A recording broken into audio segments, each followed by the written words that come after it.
Happy Tuesday afternoon, wherever you guys are. We're going to be chopping it up, talking a little bit about the Carolina Panthers defense, focus on the position groups, where they sit today, the weaknesses, the depth chart.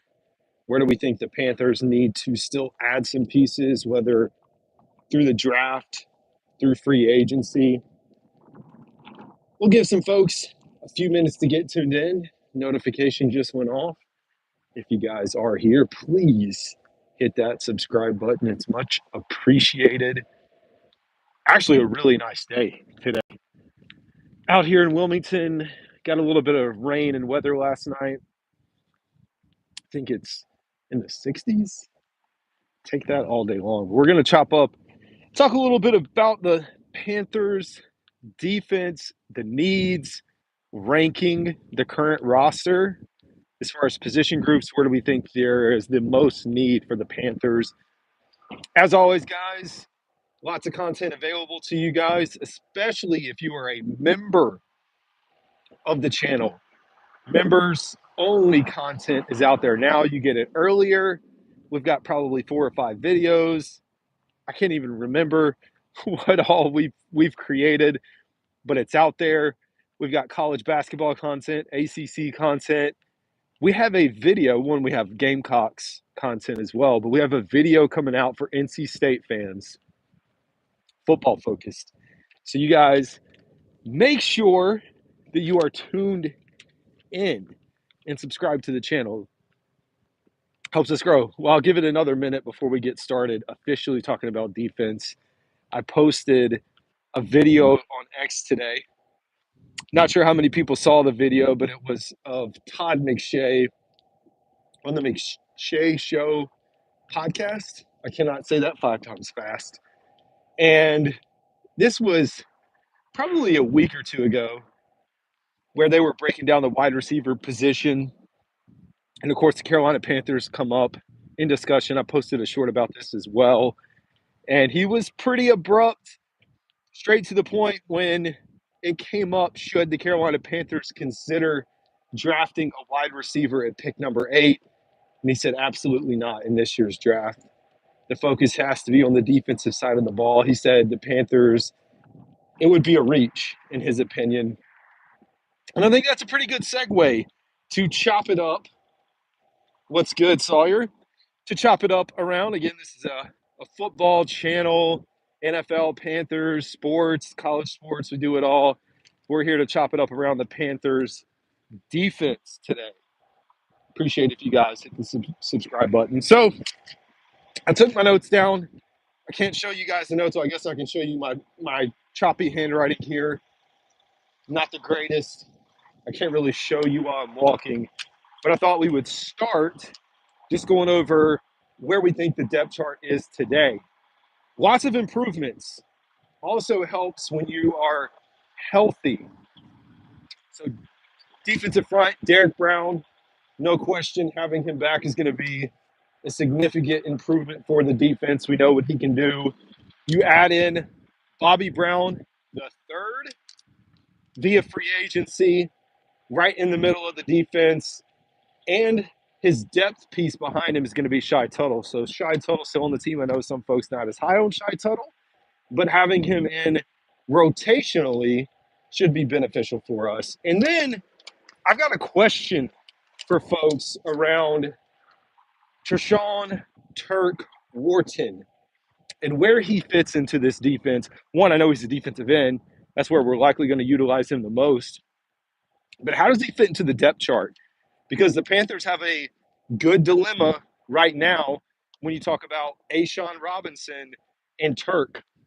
Who exactly is going to get the start? That's probably one of the number one questions that I have.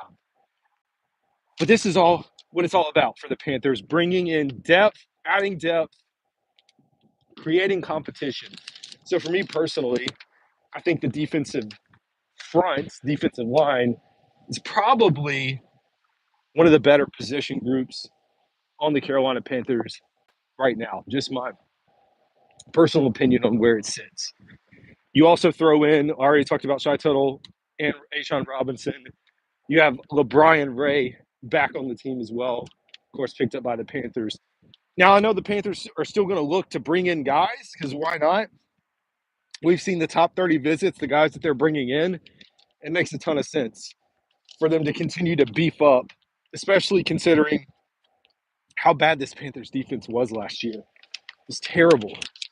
So then we move on to outside linebacker, edge.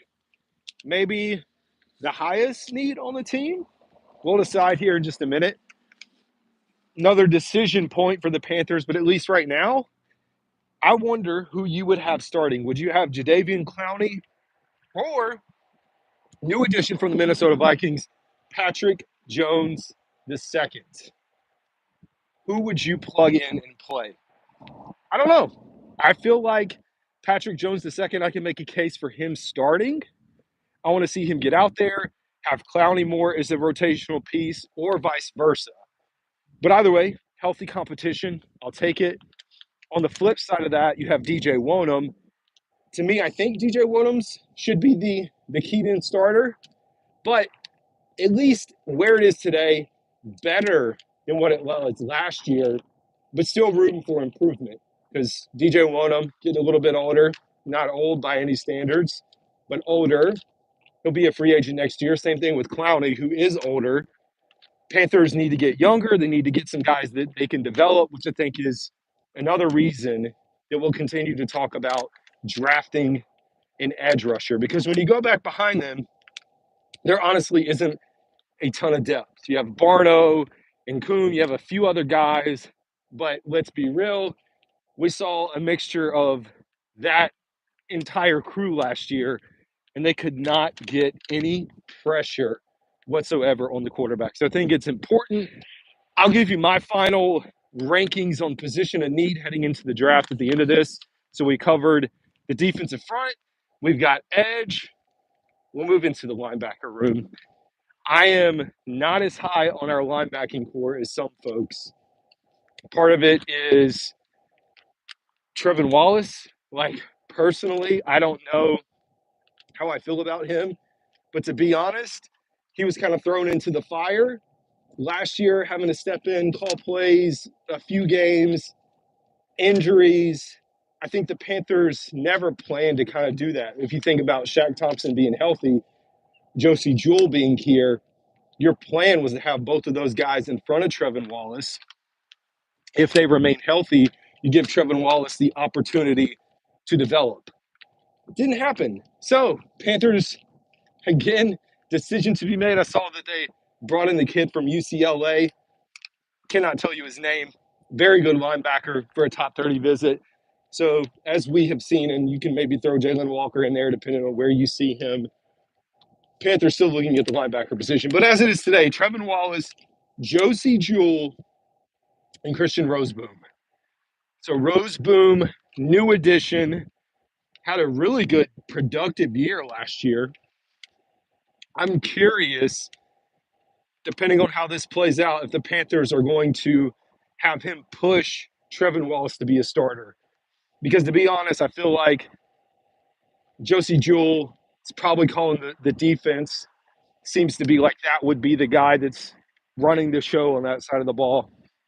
And honestly, it wouldn't be a bad thing, in my opinion, if you have Trevin Wallace getting a little more time under his belt to develop, to be ready to take the next step.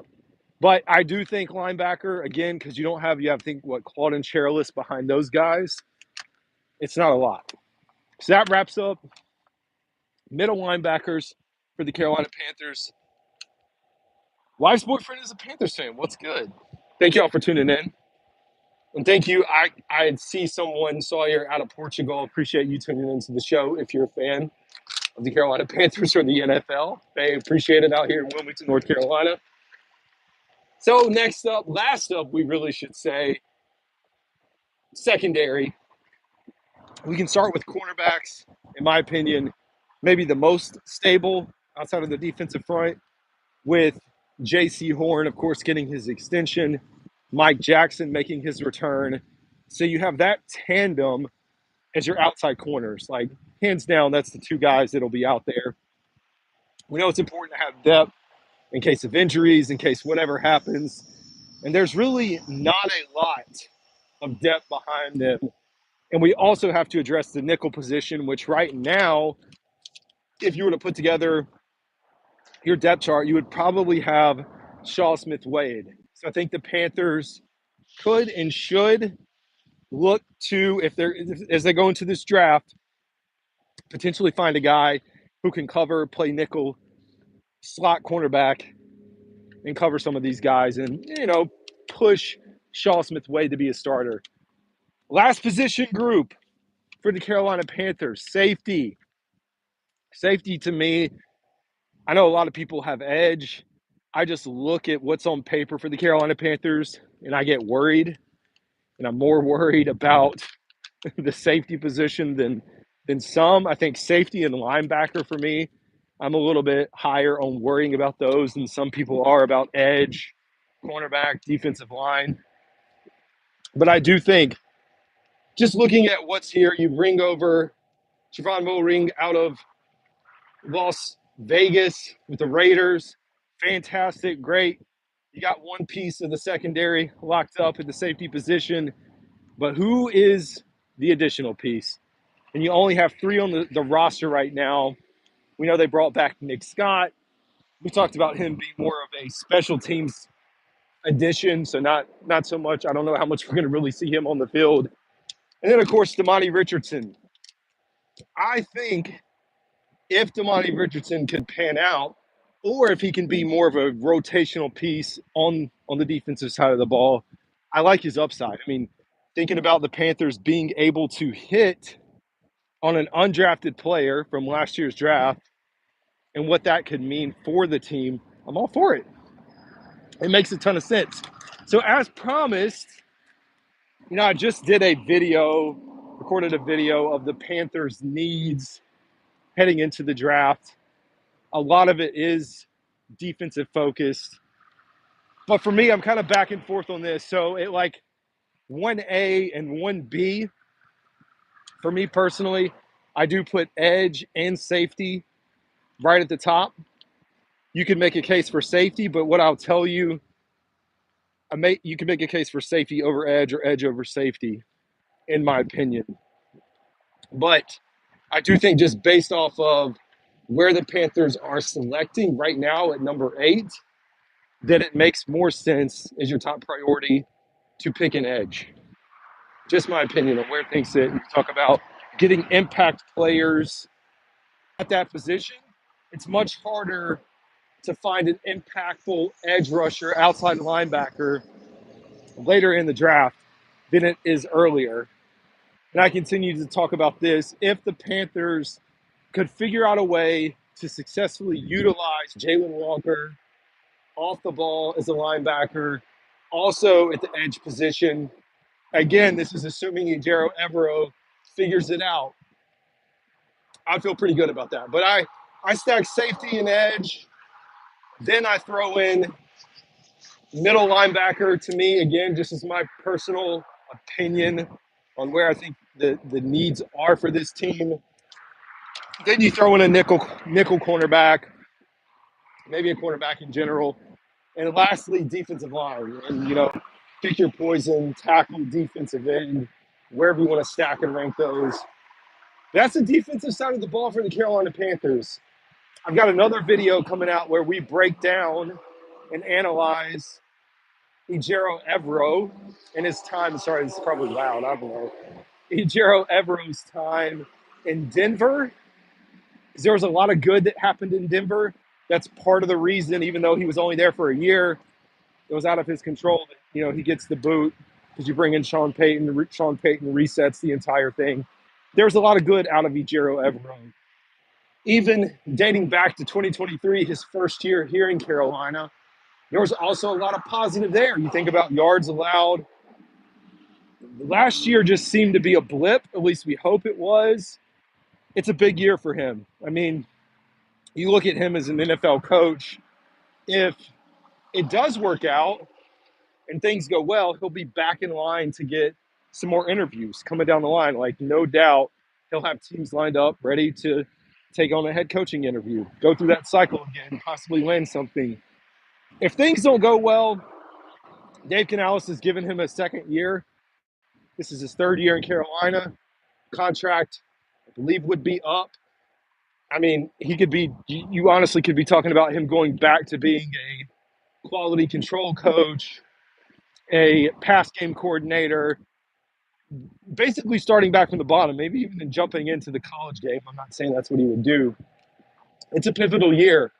I am genuinely curious what Dave Canales feels like is kind of the leash, or how much he's going to allow the Panthers defense to potentially struggle. And I say struggle, like at what point does he pull the plug? You know about the coaching changes. They should have a decent amount of impact. I'm not going to say it's going to change everything, but you need a healthier team, and you need to continue to stack as many players as possible to add depth and competition, healthy competition for the Panthers. Yep, AJ Marshall, need cornerback depth in the draft. I agree with you. Feel like they're secure with at least their starters, but we need some backup depth, nickel position, no doubt about it. Fully agree with you. Anyways, folks, hey, I appreciate you guys tuning in as always. We do this about during the week, once a day.